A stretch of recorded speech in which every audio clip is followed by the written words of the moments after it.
फरीदा गजल और आप देख रहे हैं एक न्यूज 24। देखिए, देश की सियासत में इस वक्त सबसे बड़ा विवाद सामने आया है। पीएम मोदी ने साफ चेतावनी दी है कि जिहाद जैसे भड़काऊ नारे बर्दाश्त नहीं किए जाएंगे। इसी बीच बीजेपी नेता दिलीप जायसवाल ने बड़ा दावा किया है कि मौलाना अरशद मदनी के बयान पर कार्रवाई तय है। उन्होंने कहा कि देश को ऐसे जहर फैलाने वाले लोगों की जरूरत बिल्कुल नहीं है। तो आइए आपको सुनाते हैं उनका यही भड़काऊ बयान। इसलिए मौलाना मदनी को अपने भाषा पर जो है नियंत्रण रखना चाहिए। ये भारतवर्ष किसी भी ऐसे कट्टरवाद को पसंद नहीं करता है।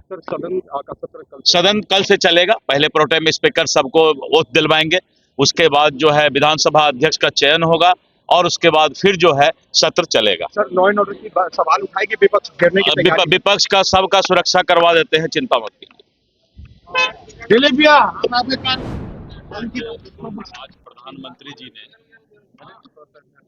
मन की बात देशवासियों के साथ किया और उन्होंने मधुमक्खी की चर्चा की।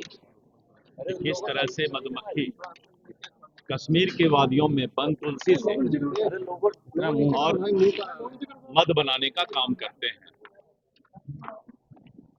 और मनुष्य के जीवन के लिए उन्होंने बहुत सारी बातें की। नौसेना पर, भारतीय नौसेना पर चर्चा किया कि भारतीय नौसेना किस बहादुरी के साथ देश की सुरक्षा में लगे हुए हैं।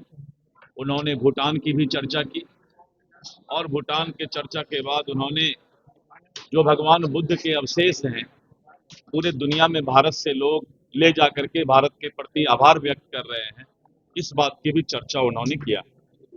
वोकल फॉर लोकल प्रधानमंत्री जी का सदैव स्लोगन रहा है कि भारत की बनी हुई वस्तु का ही भारतवासी उपयोग करें और उन्होंने कहा जब भी मैं विदेश जाता हूं तो भारत की जो उस तरह की कलाकृति होती है वही मैं पूरे दुनिया को उपहार के स्वरूप देने का काम करता हूं। और भारतीय खिलाड़ियों के बारे में उन्होंने विशेष चर्चा किया कि किस तरह से महिला खिलाड़ी, ब्लाइंड खिलाड़ी पूरे दुनिया के अंदर भारत के खिलाड़ी परचम फहरा रहे हैं, इस बात पर भी चर्चा किया।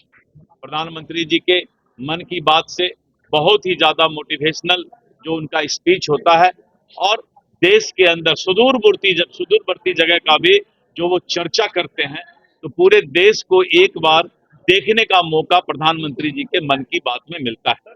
विशेष करके भाषा जो काशी तमिल संगम 2 दिसंबर से काशी में होने जा रहा है और तमिलनाडु से बहुत सारे पर्यटक और बहुत सारे लोग काशी और बनारस के धरती पर आ रहे हैं और तमिल सीखने की बात उन्होंने कही है। तो इस तरह करके काशी तमिल संगम की भी चर्चा उन्होंने किया।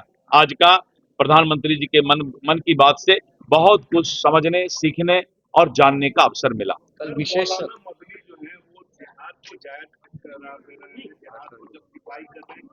देखिए, मौलाना मदनी ऐसे लोगों का और ऐसे भाषा का इस देश में जरूरत नहीं है। भारत अमन चैन का देश है, सबका साथ सबका विकास का देश है, हिंदू मुस्लिम सिख ईसाई भाई भाई का देश है। इसलिए इस तरह की जिहाद की बात करने वाले लोग को भारत की जनता कभी भी पसंद नहीं करती है, कतई पसंद नहीं करती है। इसलिए इस तरह के भाषा पर इन लोगों को सोचना चाहिए, लगाम लगाना चाहिए। अब देखने वाली बात यह होगी कि क्या सरकार वाकई इस बयान पर कानूनी कार्रवाई की ओर बढ़ती है या मामला सिर्फ राजनीतिक टकराव में ही सिमट कर रह जाता है। लेकिन इतना तय है कि यह विवाद अभी थमने वाला नहीं है। बाकी इस मामले पे आपकी क्या राय है, आप हमें कमेंट करके जरूर बताएं। ऐसी तमाम खबरों के लिए देखते रहिए एक न्यूज़ 24। हर खबर सबसे पहले सबसे सटीक। वीडियो को लाइक करें, शेयर करें और चैनल को सब्सक्राइब करना ना भूलें। धन्यवाद।